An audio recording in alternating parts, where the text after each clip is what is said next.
Hey guys, welcome back. Today I want to talk about something completely different. If you've read the title, you might have an idea what I'm going to be talking about. And it's really something that is close to my heart. Something I've been building my career with. I have a background in graphic design, product design, UX, on top of everything else that I'm doing right now. So yeah, this is quite important to me. If you're into content creation yourself, you might want to stick around. But even for those people that do not have the burning ambition to make videos and take pictures of everything they see, this might be interesting. I have been a content creator my whole life, and in very different ways. I used to write short stories. I like to make illustrations. I played in some death metal bands. Yeah, death metal. I used to teach design at a college. These are all types of content. And sure, they might not be the type of activities that we consider content creation nowadays, but they definitely helped me to do what I do today. Because if you think about it, the only difference is the audience, or the platform that I use to reach my audience. But before I start talking about platforms, let me first explain what I actually do. Almost 5 years ago, I started the OMNIC post. It's a rather big Instagram account that reports on Blizzard's team-based shooter, OVERWATCH. Today, that brand has expanded into a Twitter account, a YouTube account, and pretty recently, I even started a TikTok account for the OMNIC post. I started the OMNIC post back in the day because I believed, and I still believe, that the classic media of magazines and websites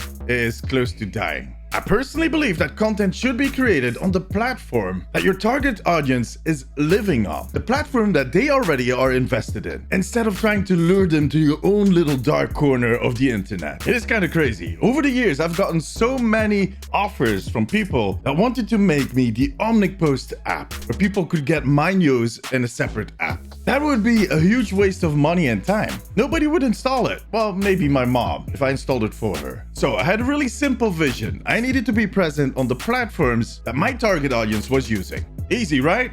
Well, see, that by itself is also a challenge, because at that point you put all your content and all your faith in the hands of these platforms. And oh boy, that's scary. Well, when I started the OMNIC post, it wasn't as daunting as it is today. Because Instagram, where I started out, was still very kind of timeline driven. Users would see the content of the content creators they're following in a chronological order. So if you made good and relevant content, and you kept an eye on when you were posting, you would actually kind of reach most of your followers. And not only that, the discovery page was not as throttled as it is today, in the sense that today Instagram wants you to pay to be discovered. Well, it's a little more nuanced than that. Nuanced. Am I saying that correctly? But that's actually what that boost button under all of your posts is for, and it sucks. The changes that Instagram made over the years not only impacted my reach per post, but also the growth of my audience. Well, you're probably wondering how much, and that is kind of hard to answer, especially in my case, because I also need to take into account my topic, the topic I talk about, Overwatch. And over the last years, Overwatch has really suffered from a lack of new content. So people kind of lost interest, which also had its impact on my numbers. So it is kind of hard to pinpoint what has the most influence on my numbers. The interesting thing is that mid-2022, Overwatch 2 is going to come out, which should raise the level of interest and will allow me to compare my data I have today with the data from 5 years ago. The thing that is happening, at least in my opinion, is that Instagram is killing itself, much like its big brother Facebook did, because they do not understand the changes in their target audience. The best example of that happened a few months ago. The head of Instagram, Adam Mosseri, announced that Instagram is no longer a photo sharing app, and that they would be evolving their platform towards video.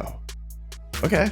I guess that is because they feel the pressure from TikTok. And don't get me wrong, reworking the way they integrate video into Instagram is a pretty good idea. But kind of switching everything towards a TikTok model, it's not going to save them. Social media evolved from a personal sharing experience to a topic sharing medium. Less and less people share pictures of their everyday life. Instead, they start sharing specific opinions, a topic, a lifestyle. It could be anything. Why? Well, for one, the platforms have been really bad, malicious even, in the way they handle all that private and personal info. So people are definitely more hesitant to share that info. And I guess we're kind of all tired of that old type of content. How many pictures of vegetarian pasta do we actually need to see? One? There are most likely more reasons and more things to that, but there's definitely an evolution. Basically, everybody is a content creator and we all kind of moderate our story. And with moderate, I'm not talking about fake news or unrealistic pictures. That's a whole different story, an even more important story, maybe for a future video.